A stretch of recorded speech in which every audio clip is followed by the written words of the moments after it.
Hey everyone, welcome to Learning and Mending, Tending the Commons.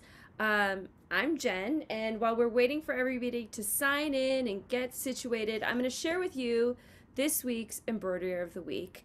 Um, we are talking about soil, and this one seemed very appropriate to share. It is a mushroom that I've absolutely fallen in love with the use of color and the shading, and I'm in love. I'm in love. It's really beautiful on the front, and I will share with you as well the back too. There's just one string that got a little carried away loose, but otherwise, loving this design. So, as I mentioned, I'm Jen. I use she/her pronouns, and what we're gonna do right now is just do a little popcorn introduction and share with everyone what we're working on.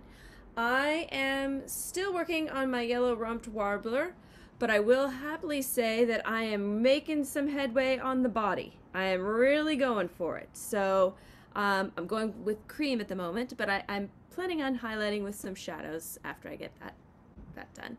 So I will now pass it to Olan.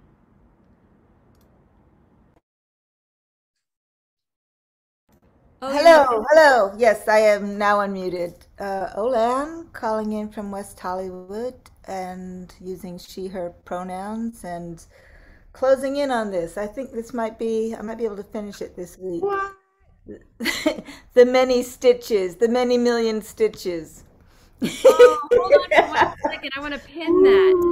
That is so Ooh, beautiful, Olam. That is thank nuts. you. I was trying to find the mystery of the rhizome or whatever it is that I am embroidering. Sign me up. I want to go there. Okay, and I shall pass this on to Lauren. Oh, okay. Now that's a tough act to follow. Um, Lauren, she, they pronouns. I'm calling from Metabolic Studio. I am also in the finishing moments of my mycelial underground layer. Wow. And I'm so attached to it. We're interconnected. Um, and I would love to pass it on to um, Morgan. Hey, how are you? I'm Morgan. I use she, her pronouns. I'm not working on anything. This is my first time to the meeting, but nice to meet you all. You all have beautiful faces. Hello, Isabella, my friend. And I will pass it to Izzy. Hi, Morgan. Welcome. Um, my pronouns are they, she. My name is Izzy. I'm in East Hollywood, and tonight I will be working on this underground embroidery. And I will pass it on to Dylan. Hi everyone, I'm Dylan. I'm in Los Angeles, South Central. I am a newbie, so I have like a starter kit here that is blank. So looking forward to getting started on that. I will pass it on to Roxanne. Hi, I'm Roxanne. I use she, her pronouns. I am calling from Venice, and I'm a delinquent embroiderer. No, you're not. Well, kinda. I'm working on a raven. I'm not going to show it because it's embarrassing.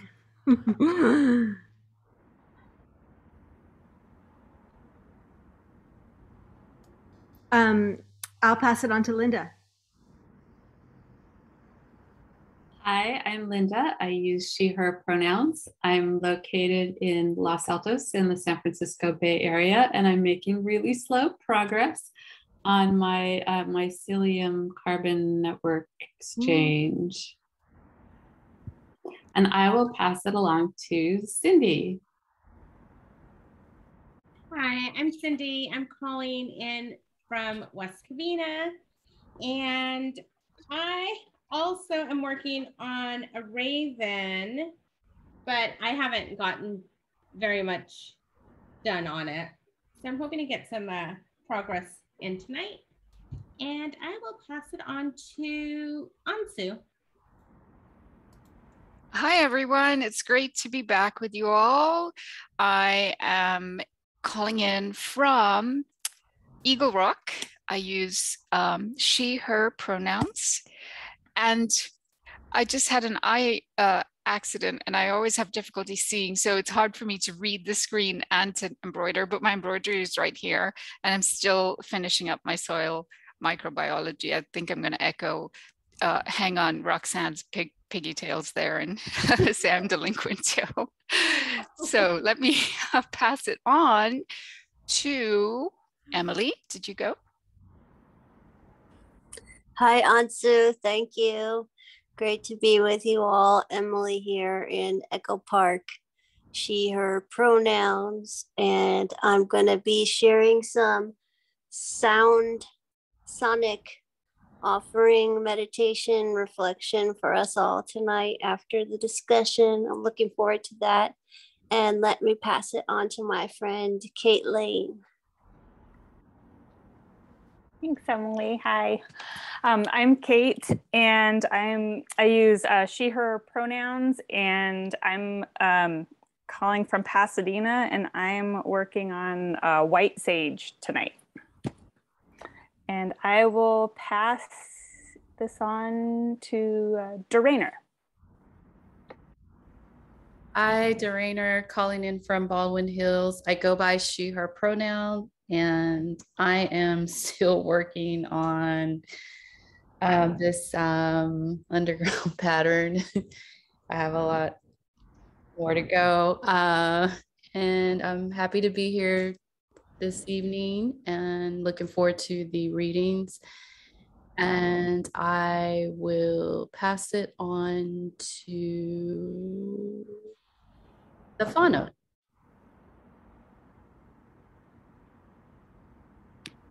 Hi everyone, this is Stefano from El Sereno. Hope you all having a great night. Excited to this new episode. I really enjoyed the last one, so I'm looking forward to all the reading, discussion, and Emily's sound meditation as well. And who hasn't gone yet?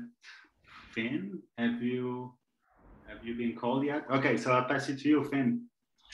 Hey everyone, I'm Finn. This is my first time here, and I'm looking forward to the readings. I use he, him pronouns. Yeah, it's great to be here. I will pass it on to Jasper. Thank you, Finn. I'm Jasper. I have my camera off. It might come on, but I'm not sure. I'm in the living room of Izzy's apartment, which is also my apartment in East Hollywood, but technically it's our landlord's apartment, but we're doing the best we can. And yeah, super excited to be here.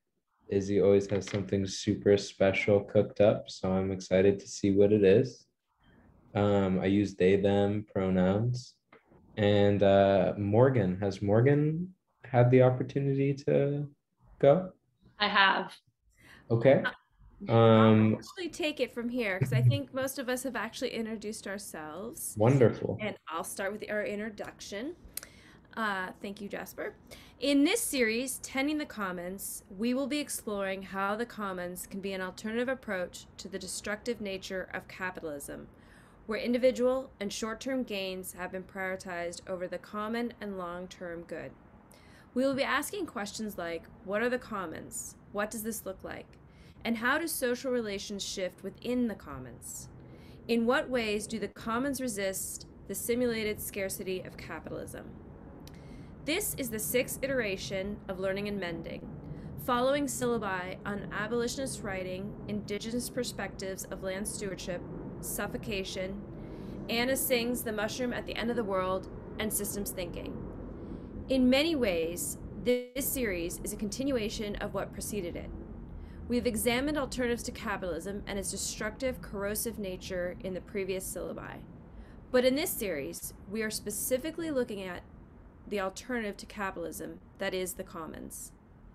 Many of you have received embroidery kits from us of native plants, birds, and microscopic organisms that Metabolic Studio is currently cultivating on its project sites. Taken as a collection, all the embroideries will collectively illustrate biogeoconosis, which describes the intimate association between living things and the physical environment. If you've not received an embroidery kit, or you would like to receive another one, please send us your name and mailing address to info@metabolicstudio.org, and Cindy will put that address in the chat bar.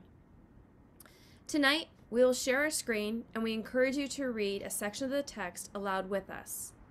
When there is a pause in the reading, please feel free to unmute yourself and begin where the last person left off. Silence is golden, and there is no pressure to fill the transitional spaces while we enjoy a breath and continue crafting. Feel free to jump in and continue reading at your comfort level. You don't have to read, it's also fine to enjoy listening. And now I will pass it over to Izzy, where she will continue on with this evening. Thank you, Jen. So tonight we will be talking about the multi-species world of soil, where temporality is not linear, and every pocket of being has its own rhythm of breath, its own scale of life and decay. And this text in many ways reflects our own positionality within these time scales that unfold simultaneously, asymmetrically, and interdependent. So in the breathwork tonight, I want us to focus on how our bodies are worlds of their own, how we are cells and water molecules and gooey matter, and even within us, there's a multiplicity of time scales unfolding, how we, as worlds of our own, are never really worlds of our own.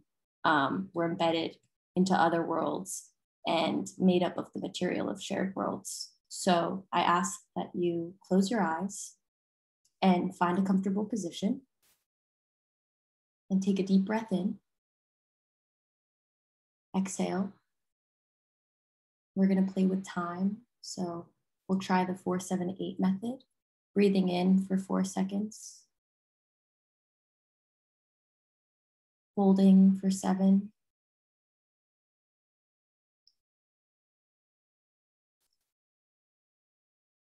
and releasing for 8.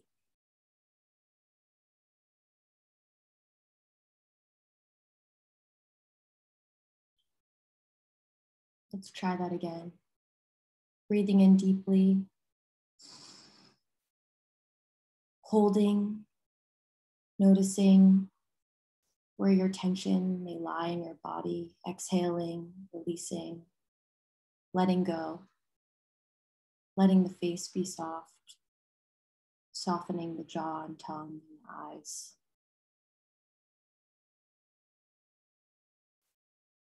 Inhaling, exhaling, deepening, letting the breath move through your body as you inhale. Breathing in ambient patches, exhale, melting the shoulders down, deepening. Inhale.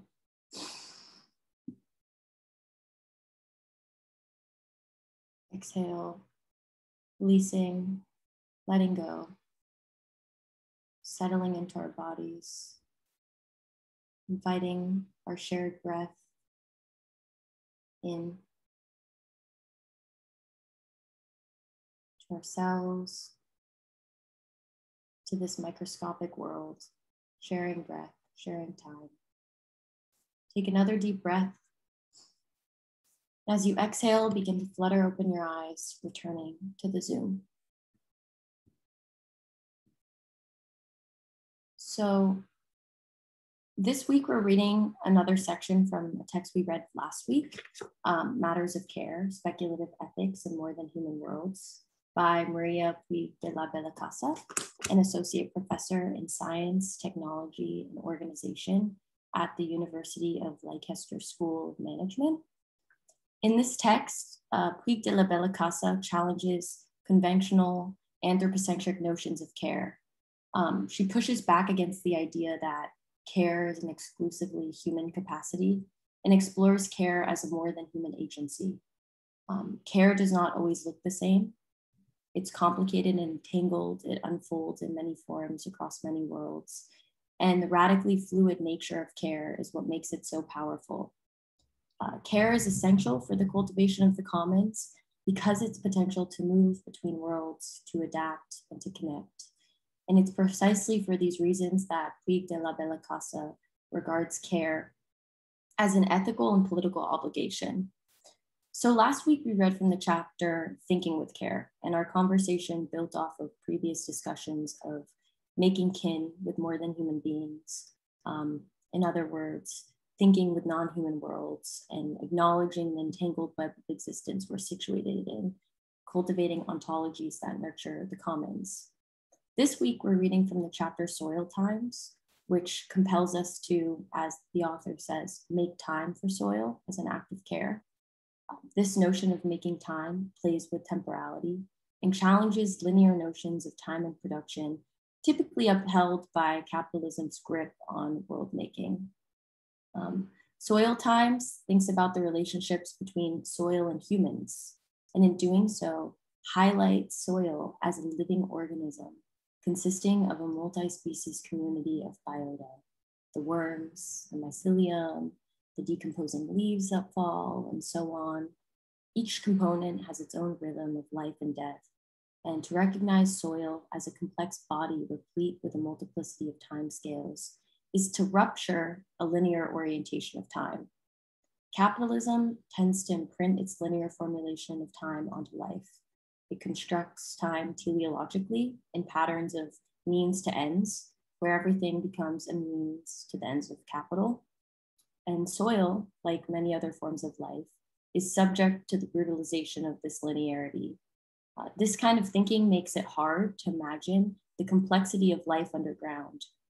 The world hidden below our feet becomes submerged into this other scale of time that doesn't actually exist in reality. And soil only becomes important when capital can yield something from it. And within this framework, human life appears as separate from the soil. So this book places us back into the soil amongst the worms in a hot compost pile of care, raising questions about the common life of soil, and to use the words of Haraway, how feces may fertilize worlds. Again, this week, I'll place the glossary of terms in the chat. The terms are not only from this week, they're from the weeks, the previous weeks as well, as it's kind of an iterative process, and other weeks' terms may be helpful to this week. And if you have any questions about it, feel free to ask during discussion. So I'll pass it over to Kabi for the reading. Thanks, Izzy. This week's readings will be reading from 3 selections of the text, and there'll be markings in the text with dots to indicate where we're ending for that section, and then lines to where to start. And I'll start us off for the readings today. Chapter 5, Soil Times, the Pace of Ecological Care. Human-soil relations are captivating terrain to engage with the intricate entanglements of material necessities, affective intensities, and... Oh. Go ahead, Ansu, I'm sorry. Oh, I'm sorry, no, go ahead. Affective intensities and ethio-political troubles of carrying obligations in the more than human worlds marked by technoscience. Increasingly, since the first agricultural revolutions, the predominant drive underlying human-soil relations has been to pace their fertility with demands for food production and other needs such as fiber and construction needs grounds. But at the turn of the 21st century, Earth soils regained considerable consideration in public perception and culture due to global anti-ecological disturbances. Soils are now up in the list of environmental matters calling for global care. The Food and Agricultural Organization of the United Nations declared 2015 the International Year of Soils, expressing concerns for this finite, non-renewable resource on a human timescale under the pressure of processes such as degradation, poor management, and lost urbanization. Soils have become a regular media topic, drawing attention to the hidden world beneath our feet, a new frontier for knowledge and fascination about the life teeming in its dark alterity. Human persistent mistreatment and neglect of soils is emphasized in calls that connect the economic, political, and ethical value of soils to matters of human survival. Recent headlines by environmental analysts in the UK press reiterate this. We're treating soil like dirt. It's a fatal mistake as our lives depend on it. Or peak soil, industrial civilization is on the verge of eating itself. Warnings proliferate against a relatively immediate, gloomy future that could see the global exhaustion of fertile land with correlated food crisis. So while soils remain a resource of value extraction for human consumption and recreate frontier of inquiry for science, they are increasingly considered endangered living worlds in need of urgent ecological care.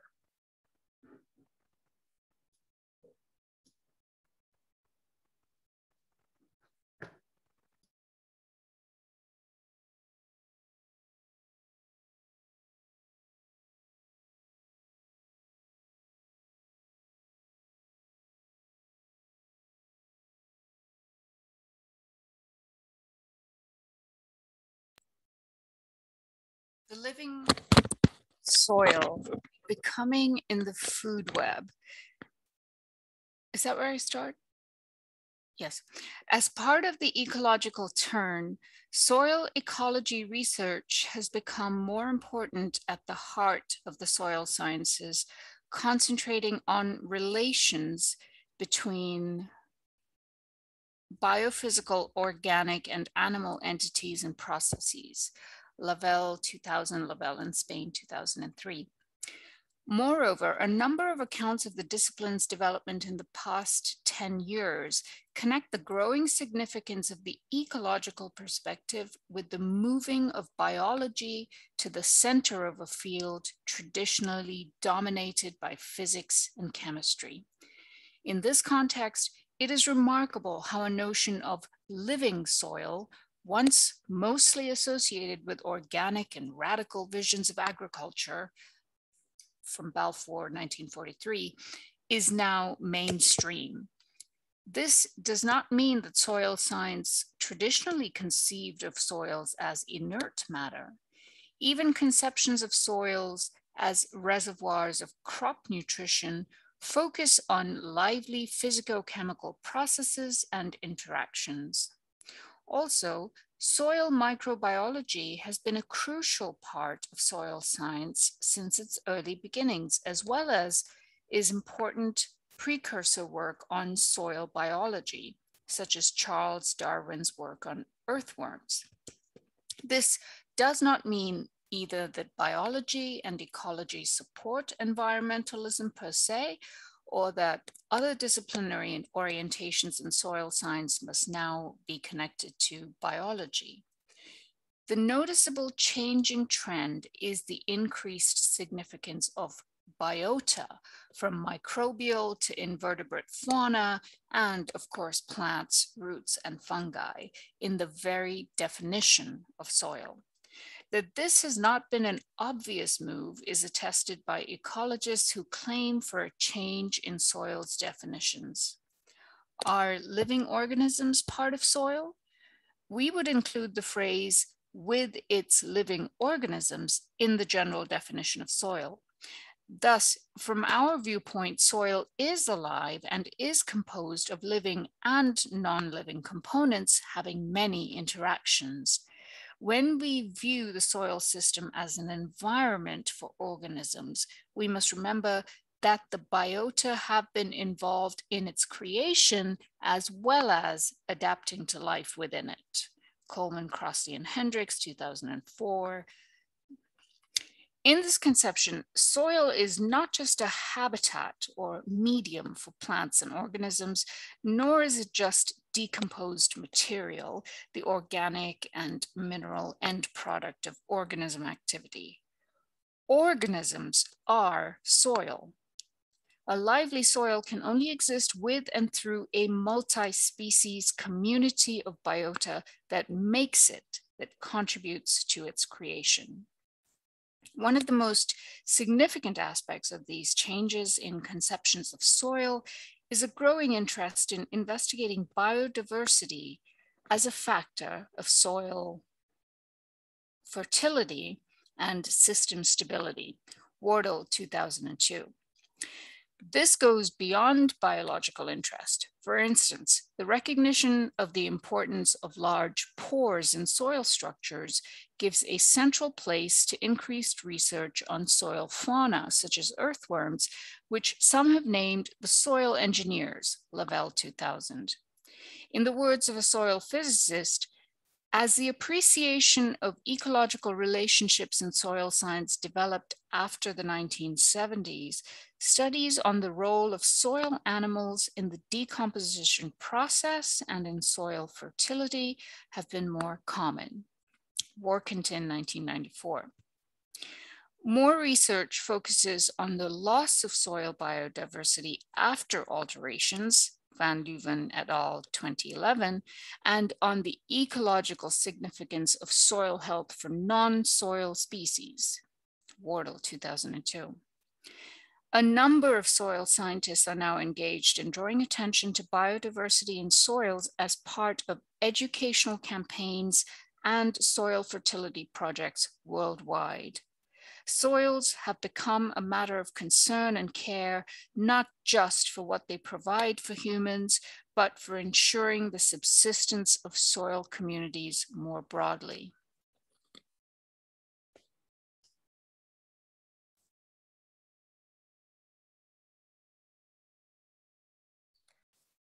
These developments are not disconnected from worries about the capacities of soil to continue to provide services.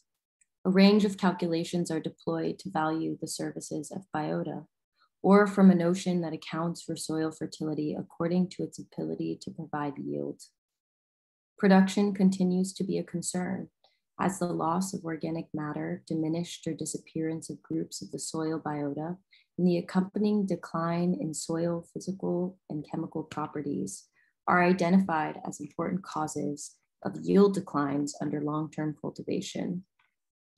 However, these approaches bring significant hesitations at the heart of the conception of soils as physiochemical input compounds. Soils as living, for instance, create other questions about effects of human interventions to technologically enhance impoverished soils, however well-intentioned. For example, agrochemical inputs can benefit crop yield, but soil communities can face long-term destabilization or destruction, making soils and growers dependent on fertilizers. Also, the protection of soil structures connects to a generalized reevaluation of tillage in agriculture and other technologies that alter and destroy fragile and complex soil structures. In sum, exploiting soil species for production threatens to destroy living agents of this very productivity. Once again, reconceptualizations of soil as living emphasize how productionist practices ignore the complex diversity of soil renewal processes in favor of linear temporalities aimed at speeding up abundant output. It is the nature of soil itself and ways to care for it that are at stake in these moves. Attention to soil as a living multi-species world involves changes in the ways humans maintain, care, and foster this liveliness. So how does this affect temporal involvement in caring for the soil as a multi-species world?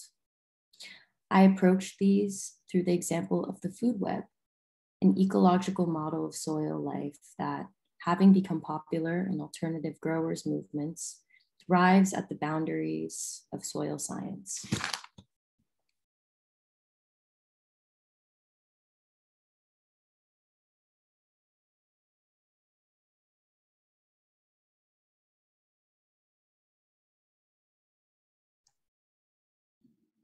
Food web models are not new, but they became increasingly prominent in soil ecology after the 1990s.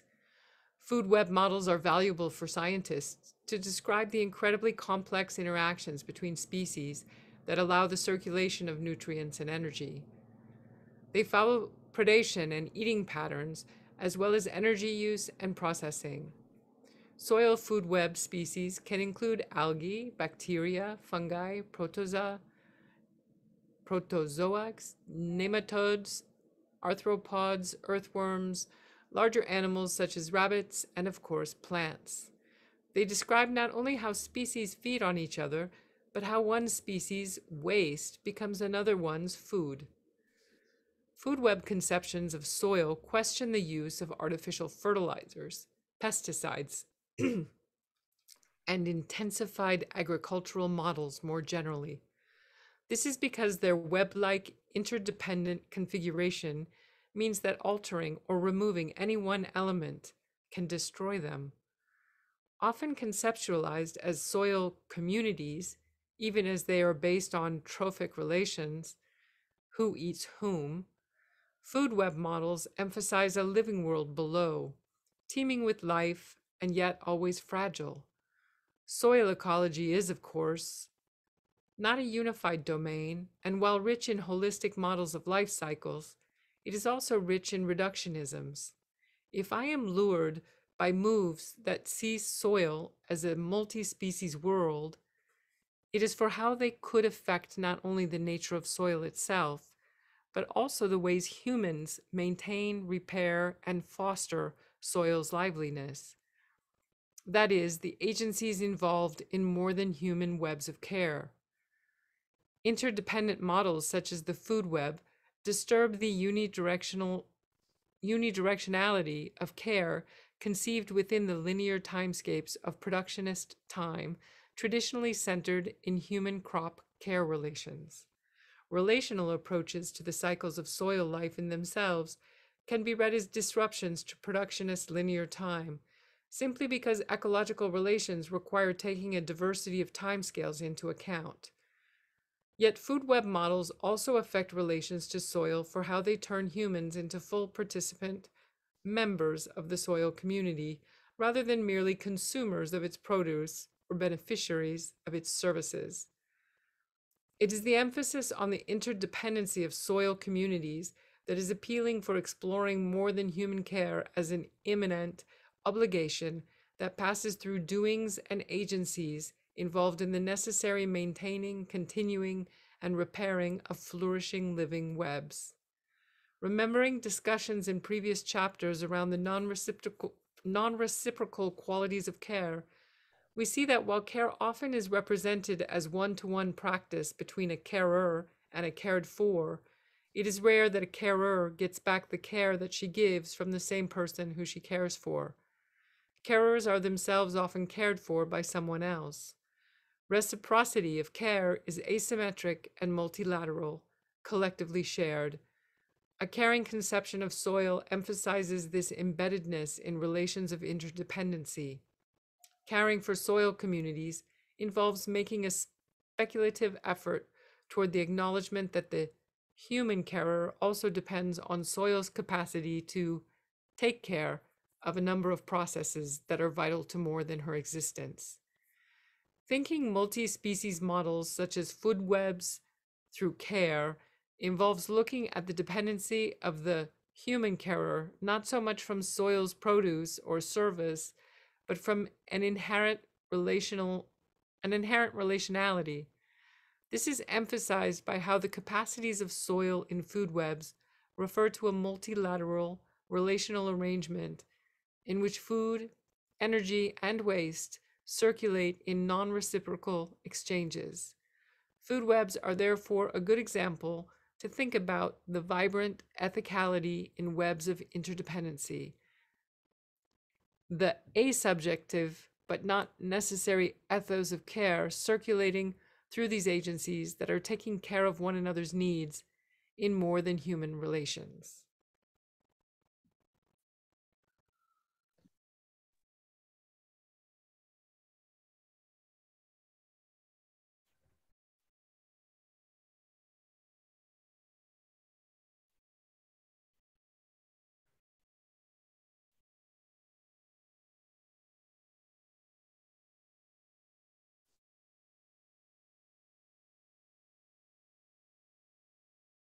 A care approach needs to look not only at how soils and other resources produce output or provide services to humans, but also at how humans are specifically obliged, how they are providing. The capacity of exhausted global soils to sustain these webs of relations has become more dependent on the care humans put in them. In resonance with Anthropocenic narratives that acknowledge the impact of situated human actions on the making of Earth, what the above conception might require is not only for organisms, but also for humans to be included more decisively in the concept of soil. Here, in turn, changing ways in soil care would affect soil ontology. Coming back to the redefinition of soil as living, Coleman et al., 2004, we could include a rephrasing such as, when we view the soil system as an environment for humans, we must remember that humans have been involved in its creation as well as adapting to life within it.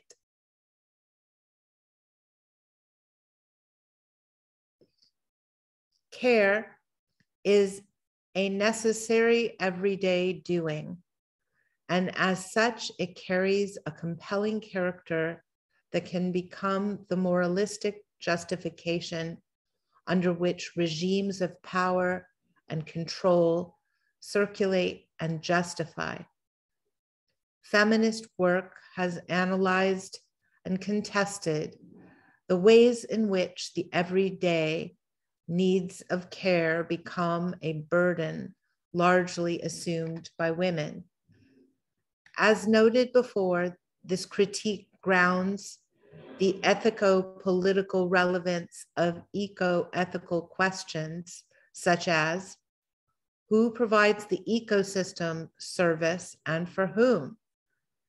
And yet critical attention to discrepancies in the everyday doings of care also make visible alternative effective ecologies and embodied traffics, disadjusted timescales, and a great deal of oppositional work at stake in attempting to maintaining as well as possible interdependent relationalities in the worlds that privilege autonomy and self-sufficiency. Emphasizing these alternatives, thinking with care intervenes in the mattering of worlds. In this direction, I delineate below tensions and transformations perceived in alternative timescapes of soil care that could be reworking predominant notions of futurity and innovation from within. I am reading ways of making time for soil as care time that is made irrelevant from the perspective of the progress-oriented, productionist, restless futurity that I have identified previously as the predominant techno-scientific timescape at epical, practical, and embodied levels.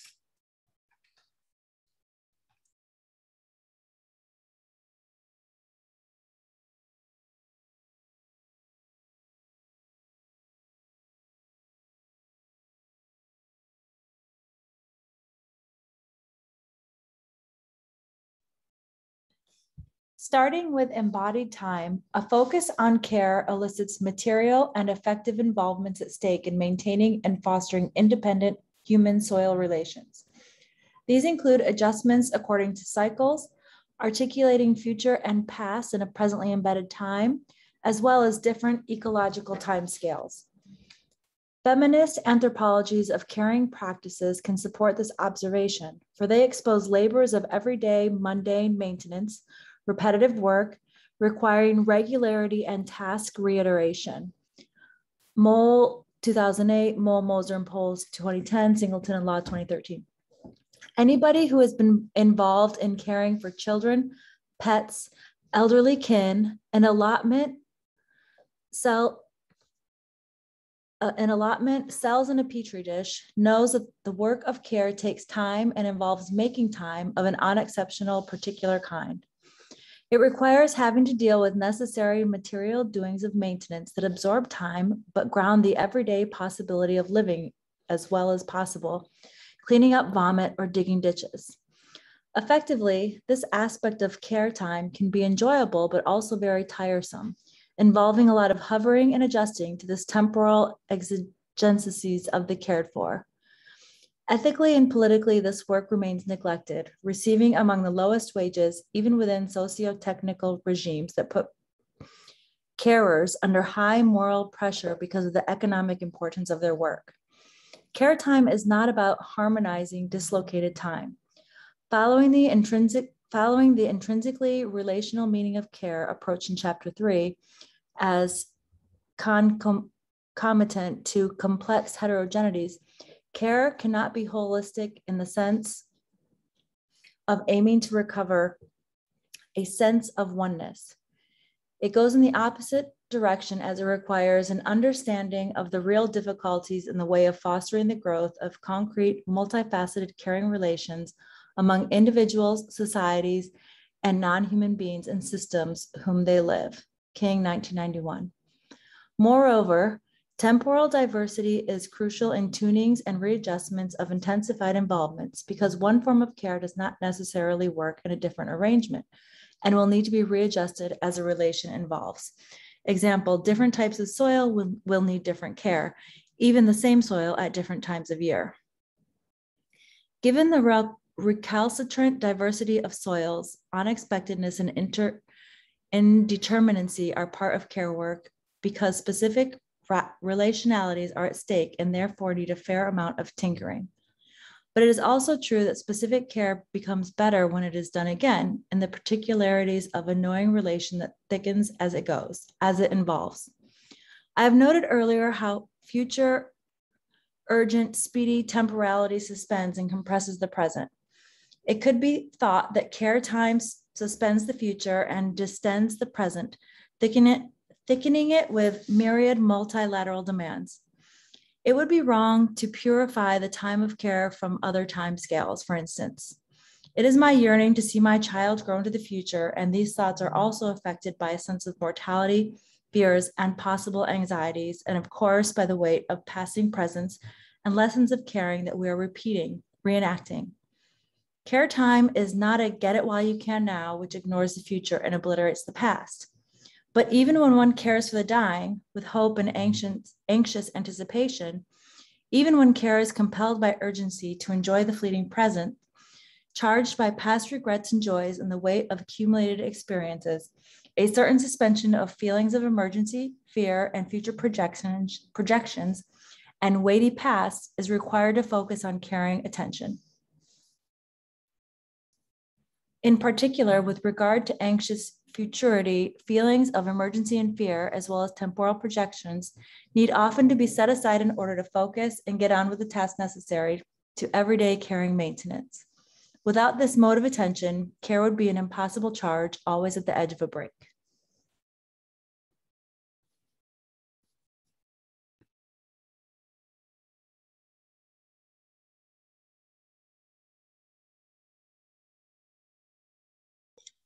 Coming back to soil care, while the probability and repetition of ecological cycles coexists with uncertainty and restless anxiety about future unexpected events, one only needs to think of weather, pests, disaster, climate change anxieties.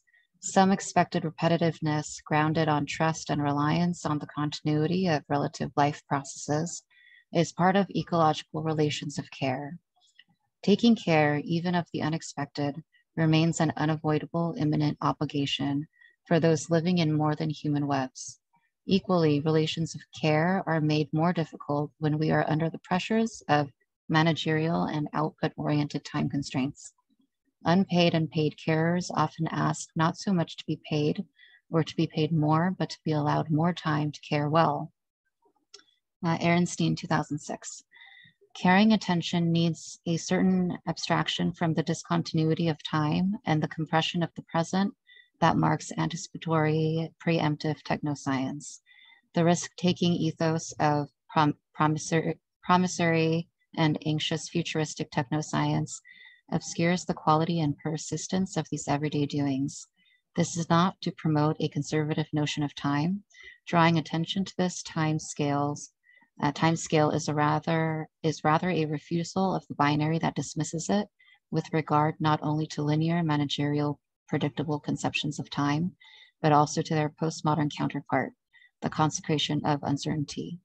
Looking at the idealization of the abyss of uncertain futurities and the possibility from the perspective of care time, we can wonder if this heroic version of futurity, expectation, or doom can only become dominant for those whose living infrastructures are taken care of by others. Care time is also irreducible to productionist time. From the dominant perspective of techno-specific innovation, productivity aims at the economic contribution of practices by the transformation of materials from a less valued to a more valued state. Thompson, 1995, page 11. Feminist approaches to care have shown how the work of reproduction and maintenance of life has traditionally been considered marginal to value-creating work, identified to the personal and biological perpetuation closer to our animality. This process can be read from a temporal perspective as all spheres of practice are colonized by the productionist logic. Care time is devalued as unproductive. Adam, 2004, page 127, or merely reproductive. This seems particularly important for time entangled with the reproduction and maintenance of ecological life. Contributing to thinking the political, economic, and social meanings of care, the ecofeminist philosopher Mary Miller insightfully articulated an approach to time that emphasizes the importance of biological time with regard to production time. Biological time represents for Miller cycles of the human body, daily needs, sleep, food, excretion, shelter, and clothing, of health and the life cycle. Together with emotional time, this is time we all need, and though part of it is assumed by social institutions and underpaid work, the substrate of these activities still relies on the private world, on what she calls an immediate altruism overwhelmingly imposed on women. Drawing upon feminist critiques of this divide, Miller argued that the world of production as speeded up time is only possible because some, albeit dominant, are able to ignore biological and ecological embeddedness at the expense of women and other carers, as well as the broader ecologies. Productionist time can appear as a separate timescape in which people do not have to wash their clothes in water full of raw sewage or walk miles to find clean water, fresh fodder, or fuel wood, where people do not have to struggle with heavy shopping bags and small children in push cars, push chairs, on and off buses, or dash across dangerous roads to get to school. It is a world that does not have to walk at the pace of the toddling child or the elderly person with emphysema. Idealizing care time would continue reinforcing this traditionally gendered divide. Miller notes, as she critiques green utopias based on hope that we all would become free of the burdens of productionism, a world based on craft and small-scale technologies. These often fail to think of other work that needs to be done but is relegated or invisible to productionism. For Miller, this timescape remains the missing link between high-speed lunacy and the speed of sustainability. Thinking with care time, I am prolonging the insights of a critique that is now classic, but its transformative potential remains. Within the still predominant productionist timescapes, a politics of care exposes the importance of the work of care for creating livable and lively worlds. Engaging with care time, I am emphasizing the affectivity and ethicality at stake in life-sustaining doings in all spheres of life, not only those traditionally thought as care work. From the perspective of productionism, time consecrates consecrated to the reproduction, maintenance, and repair of ecological soil life, as well as engaging in affective relations with the soil, is wasted time.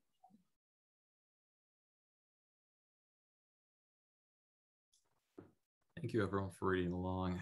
Before we move on to the next section of discussion, I wanted to take a little deeper dive into soil. And in preparation for this, I spoke with James Oliver from the Farm Lab team, learned about the multi-species environment that is soil. And James taught me some of the ways that the Meadowlark Studios cares for soil and a bunch of other really cool things about fungi and composting. But for a few minutes, I wanted to discuss one of the most important components of soil that James shared, that's glomalin. It's the stuff that makes soil soil. Mycorrhizal fungi produce the glycoprotein glomalin. Without glomalin, sand, silt, and clay would just be dust. It's what gives soil the characteristic brown, yet slightly sticky texture that combines all the particles into organic matter.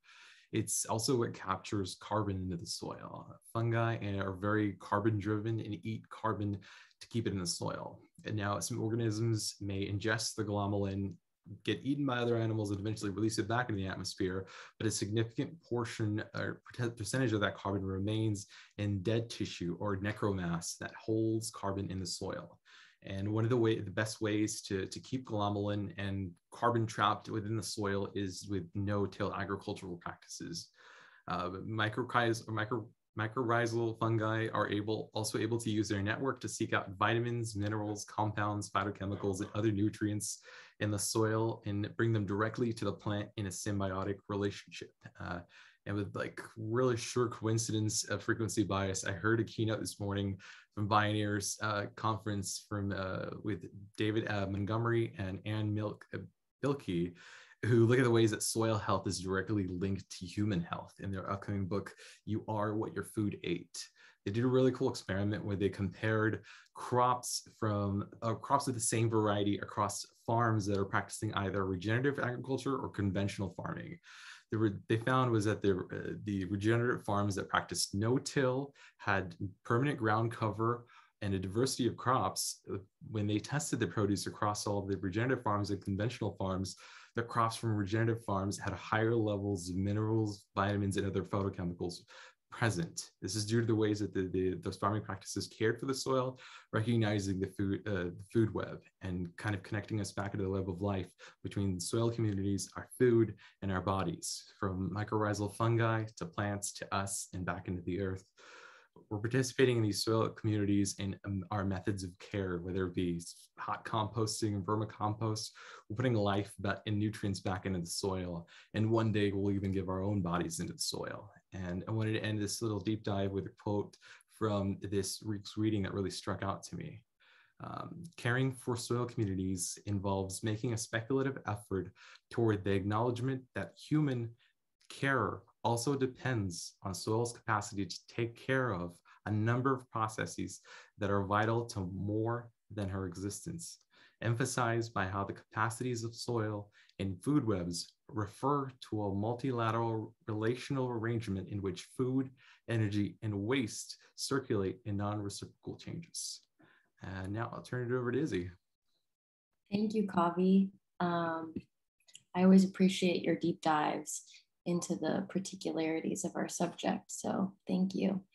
So my first set of questions pertains more to the materiality of human-soil relations.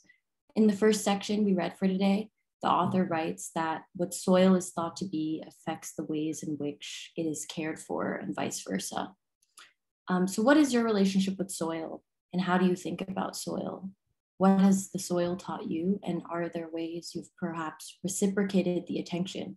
Even in talking about soil in such a way, we're presupposing a removal of ourselves from the life of soil, which is obviously an issue. So what are the ways in which we are not distinct from the soil, but entangled with it, becoming with it, rooted in soil? To address this question of how humans might attend to care for soil in thought and action, Puig de la Bella Casa turns to the model of the food web. The food web allows for her to elaborate on the microscopic as well as macroscopic trophic trends within soil as a multi-species world.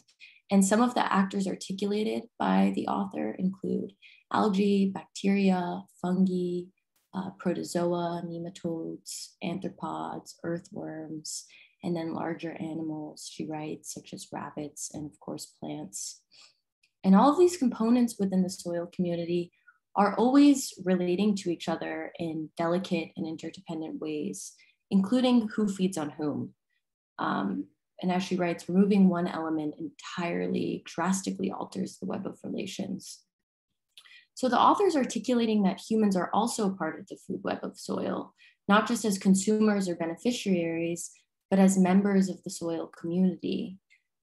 This move allows for a different consideration of human relations to soil as one of interdependence and mutual care, care that is multilateral and collectively shared. This move also tends to the question of temporality. Soil is a vibrant organism containing countless kinds of living and non-living figures, all of which have their own scales of time. Soil is a biogenetic world, which if you were with us in a series, in the suffocation series, we talked about biogeosynosis, which is basically abiotic and biotic materials that interplay with each other in almost a dialectical way, producing a dynamic system. I define that term in the glossary that's in the chat. And so it's not a world that's linear. It ebbs and flows with decay and growth, and these interdependent flows are also not unidirectional. They're not compatible with production-driven linear conception of times. So I guess another question I have is, what can soil teach us about time, or teach us about care as a matter of time? And how might reorientations of soil care, or even acknowledgement of the actual relations we hold with soil, trouble the linearity of productionist time and soil extraction? How does exploring what Puig de la Casa calls the disruptive pace of care enrich possible temporal imaginings? So I'm going to place those questions in the chat. Feel free to pick up off of those or begin your own line of questioning or discussion, whatever feels right, or don't say anything at all. But the floor is all yours.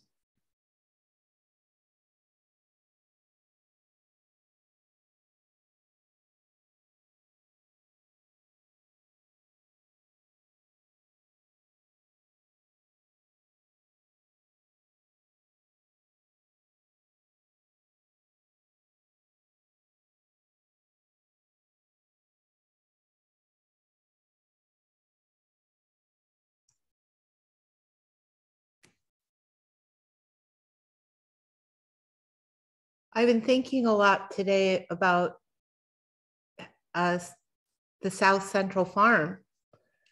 The South Central Farm was an urban garden on 2 urban blocks in South Central LA. And for about 20 years, it was cultivated as a food forest or a series of plots of people growing food there. I think there were 280 farmers that came, many of them came to those plots from very far away, and many of them brought seeds and even fruit trees with them from other countries. And many of them were here without legal status to be here and working several jobs to make ends meet. And it really became a community of care, but it was really a community of care that was oriented around the soil web, which all had to be cultivated in South Central on an industrial lot. And when I did Not a Cornfield in 2005 and 2006, they had come to talk to me about feeling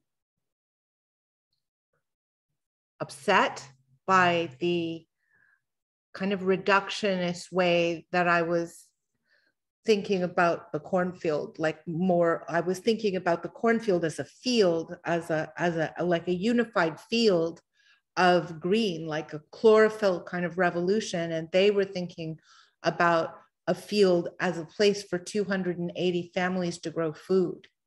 And they felt that these two ways of thinking about growing were kind of the opposite. And they were saying this also because their existence there was in a precarious balance, because the property owner wanted the property back, and the politics of South Central wanted the farmers off the land.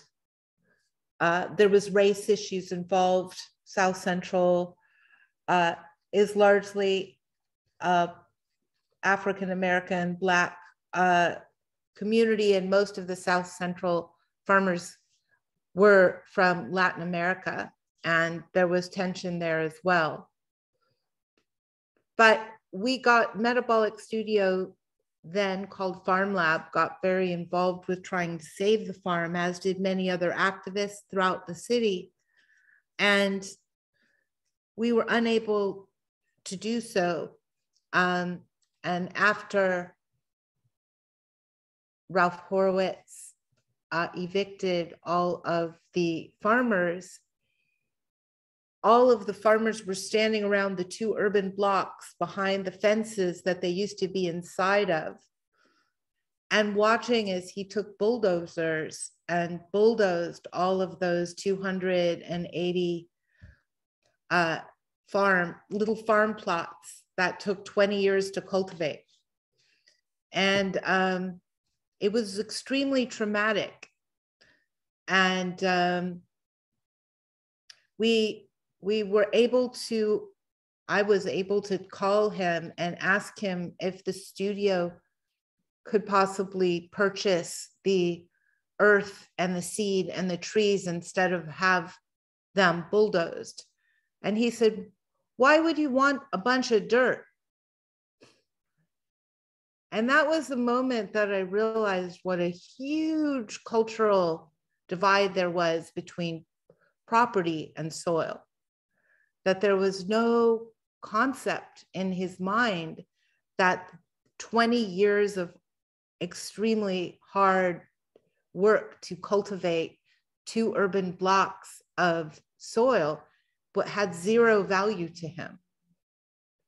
It wasn't even part of his conception of value.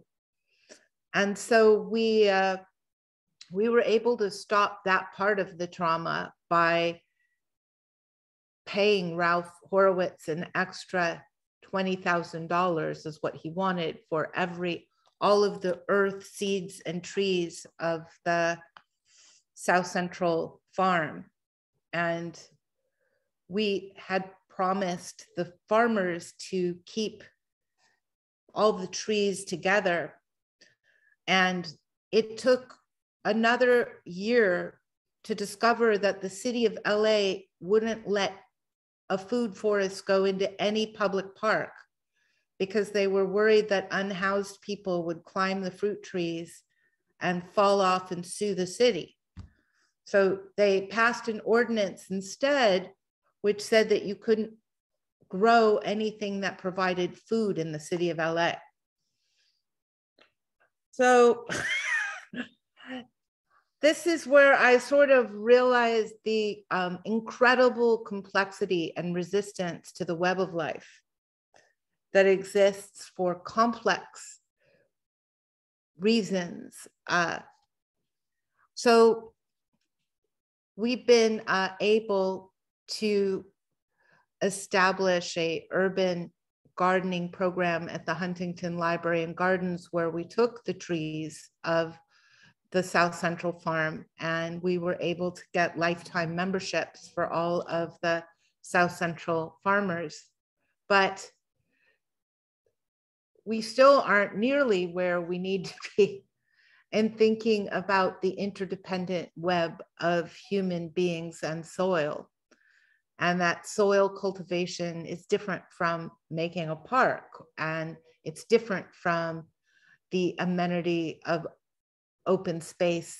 It's got a value all of its own that has to do with our interdependence. So that's a long story, but I'll just say it's a surprising thing to recognize how much blindness exists around us to something that has so much like importance to, you know, it is the building blocks of everything, and we are it, and it is us.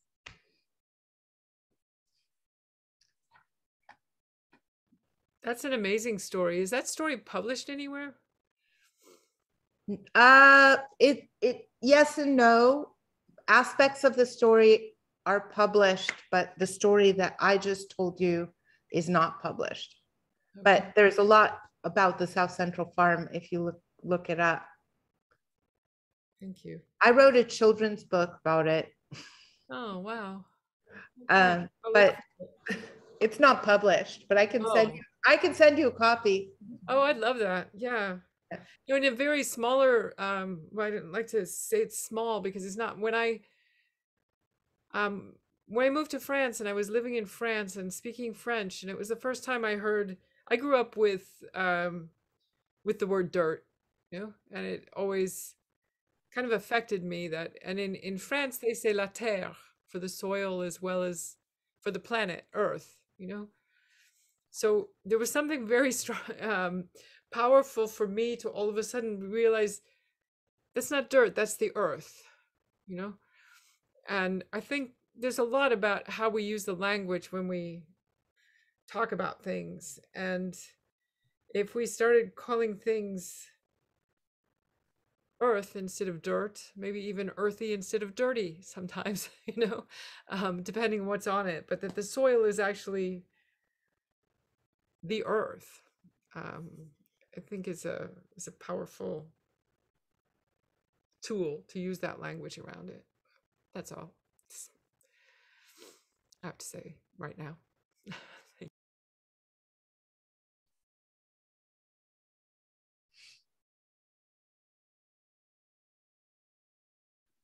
Yeah, it's the same in Italy. We say terra, la terre, same thing. And when I moved here, I was also kind of, because I don't think in England they use that word that much either, because I lived there for a minute. But when I moved here, I remember seeing, because sometimes I go on the Craigslist free section, and there was a lot of free dirt, and I was like, what is with this dirt? And then I realized that they refer to it for soil. Free earth. Yeah, but it's indeed not a Think nice about word. that. How much that changes I mean, I'm sure you're all thinking about it. I don't mean that like a command, but it's and in England you didn't hear the word dirt very much, or you didn't hear the word earth? I mean, I didn't hear the word dirt associated with soil. Yeah. The dirt. That is colonizer culture. That is a culture of exterminating. It's biocide. It's superimposing a false model of production over a pre-existing order of things. That's the legacy of that word. Well, if that Horowitz man would have said, for example, what do you want all of that earth for? Probably would have changed the way he thought about it, but who knows? Maybe people don't care whether it's dirt or earth, but thank you, Ansu, for that. I was looking up the etymology of soil just to try to get a sense of how people started calling it dirt.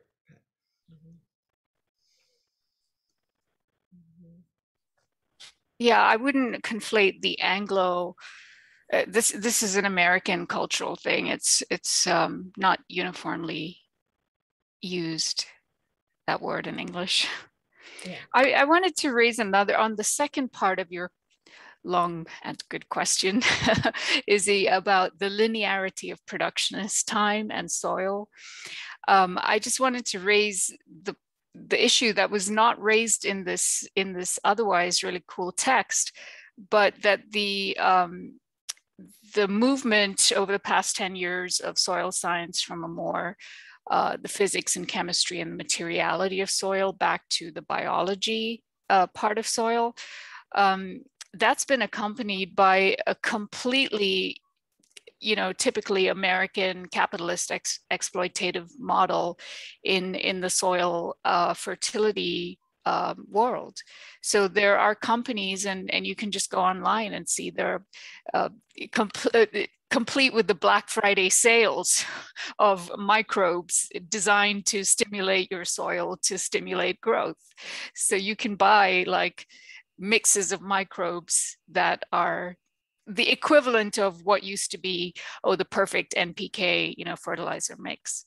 So she didn't really bring that up, but it's now a booming market, the soil microbiology market. Yeah, that's a great point. I wonder if it's elsewhere in the text, because it is like 200 something pages long in total. I'll sift through that looking for that. You always bring up something good for me to search for on Sue. Well, it's really disturbing to me because the whole time we're reading about this care, and you get this impression in your head that we sort of have to switch off that sort of extractionist, teleological way of using soil and sort of experimentally add different things to the soil to feed it. And that's the whole gist of this text. But in fact, like, the capitalists have leapt on it from day one. They're culturing, microbiological mixes and selling it and doing consultations on it. And it's a huge booming soil science industry. Makes sense, because in the linearity of production, that the end is always capital. So it makes sense that if capitalizing on microbes in the soil can lead to the valorization of capital, of course, that would be something that would be latched onto. And another critique I have of the text is the way, which we talked about a little bit last week, the theoretical language. For instance, the word technoscience is used like 100 times in the text, and she doesn't define it once, which I find like very frustrating. And so I think with this text, there are things that I appreciate and help. I mean, it's insightful and rigorous, and it brings up a lot of questions and ideas. But I also think that the author presupposes a certain understanding of like the linguistic basis that's not actually. I mean, I think I understand what you're saying, because there were several times when I was listening to the text and I was going, this whole what was the word she used? Politics of care, or the ethical politics of care, something like that, about the devaluation of care. That whole argument that she is building around the ethics of care as it relates to soil is one thing, but actually when I was listening to the text, it could be just the whole soil equation could be moved out of it, and it could apply to across the spectrum of the economy, about care in general.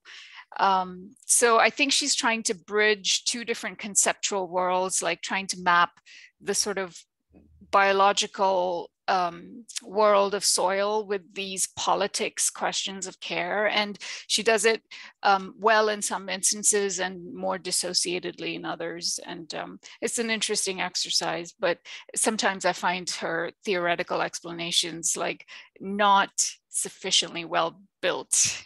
Yeah, I agree. I feel like there's a lot of dependence on terms that are, the foundation is maybe missing, where the terms are thrown out pretty loosely and pretty definitively as well, without necessarily the like rigor that goes into backing those kinds of claims.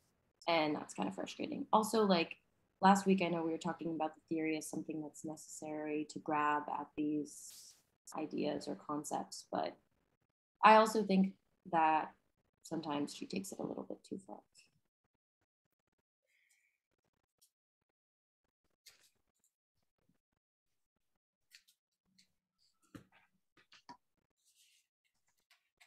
So we have a couple minutes until Emily shares her sonic experience. And before we close at 7, so, next week we will be reading, just to say, Silvia Federici, who we've read before in previous Learning and Mending series. Federici is a feminist Marxist scholar and shares certain affinities with the author we read for tonight, but is a little bit more grounded in material worlds. She's visited Zapatistas and other communities and is more inclined to like actual political struggle than these like lofty theoretical concepts that are still grounded in things like soil, but feel a little bit harder to put your feet into. So if anyone has anything else to say before we move to Emily's sound.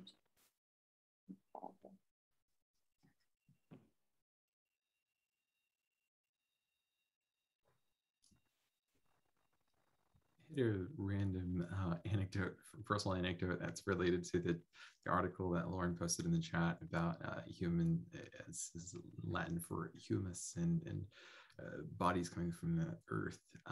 Growing up, my grandma used to like tell me that our like human bodies are made of the earth, and that Bhagwan, God, created and sculpted us from dirt. And so like I had worried as a kid that if I take too many showers or anything, I might wash that dirt away and get washed out, or I even tried eating dirt to see if I can become bigger, but it was just like a kind of a silly way of thinking about that. But I think a lot of other indigenous beliefs also have that same kind of idea of that humans are sculpted from the creator God, from the earth itself as well.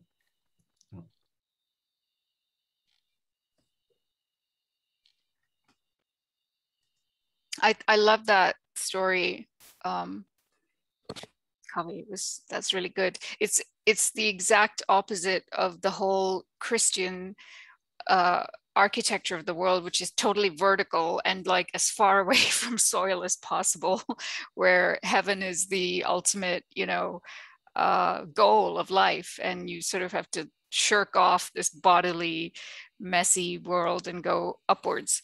And I don't think any other indigenous culture has that architecture. It's embedded in the earth, and that's what's heavenly.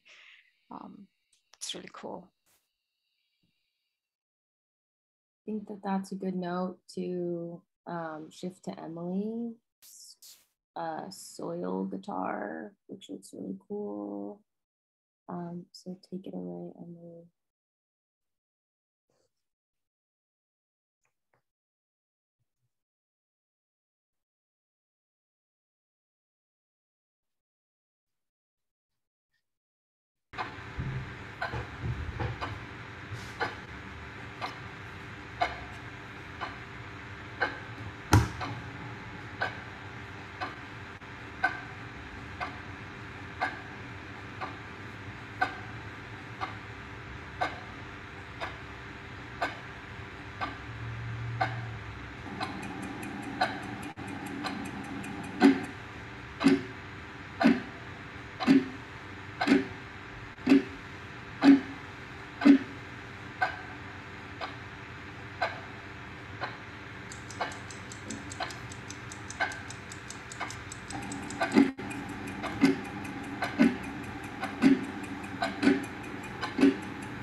Thank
you, Emily.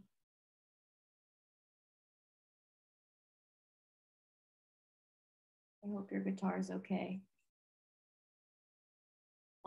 That concludes the evening. Thank you everyone for being here. Hope to see your faces next week. And until then, have a nice weekend. Bye. Have a good evening.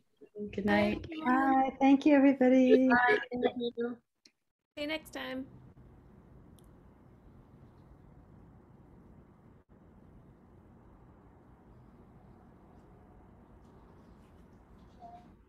That was amazing. Oh, Emily left. I was gonna tell her. We lost Emily. That was so amazing. Izzy, that was a really great evening. You were so poised and clear. It was amazing. Thank you. I'm glad it went well. I really appreciated hearing your story about the farm and bringing it back to, the world of things that we live in Los Angeles, right here.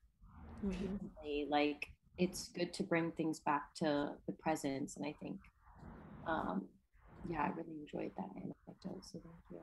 Thank you. Yeah, it made me feel like I need to kind of go put like a website post together about that and, connect it to the matters of care. I think they would pair well together, because like it's hard to talk about a specific thing without it becoming like all about it, like about the South Central Farm.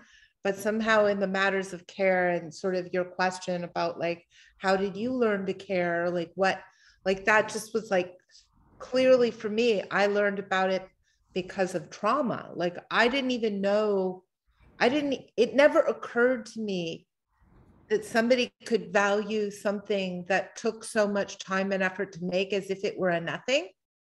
Like it didn't have any value whatsoever to the narrative. It was the only thing, if you look up South Central Farm, you'll hear about is, the politics of it, like about capitalism and farming.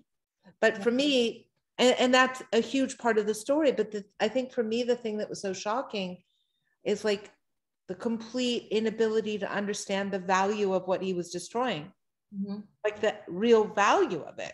Well, because the value for him was lying in the destruction of it and for it to become a plot, which is just so sad and awful. It is. And also completely standard still. Like that's the part of it that's so crazy, is it's still more or less, we haven't really progressed. Yeah. It was like the first text, the insurrectionary farms, about all those farms that were being like collective farms that were being wiped out by the state and by these corporations. Like those are the commons. So yeah, these conversations are really great. I think so too. It's so important to struggle through them, Definitely. Well, great job. Thank you. Thank you. Good night. Tomorrow. Bye. And I love that mushroom pattern. That was the perfect choice for tonight, I thought, because they look like they're caring for one another, Yeah, I think it's so sweet. Louise did it. Oh my God, really? Okay, hold on. I have to take a picture of the screen. She'll be so happy. Yeah, it's so beautiful. And we sent her another one and she said she'd promise to complete it sooner next time. But it's so beautiful. Yeah, I love that. It just made me so happy when I opened it. I'm gonna send her that right now. She'll be so happy. Oh, good. All right. Good night, everybody. Good night. See you later. Oh, and I think the Sylvia Federici is going to be perfect next week after this in terms of the South Central Farm in my own mind because of the space of enclosure and how that plays with the commons. And it's really great. Next week, it's all about like it's Federici trying to define what the commons are and like giving all these lists. So I think cool.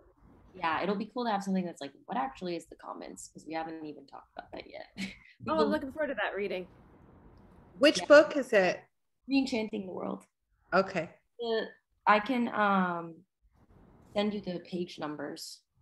Yeah, could you? Because I'm actually doing Sylvia Federici tomorrow and Caliban and the Witch tomorrow with my students. So it might be good to kind of approach that as well. Yeah, I'll send that to you right now so I don't forget. Perfect. Your roommates are great too. They love you so much. Oh yeah. That was really touching. I was thinking what a great remake of that old TV show Friends there could be, but like with all of you guys. Yeah. There's such a nice chemistry there. Yeah, I love my roommate so much. That's so important. I know it is. I know that I'm like, they're always like embarrassing me when they say things like that, but it's very sweet. It's so sweet. Yeah. All right. Thank you for Night. Night.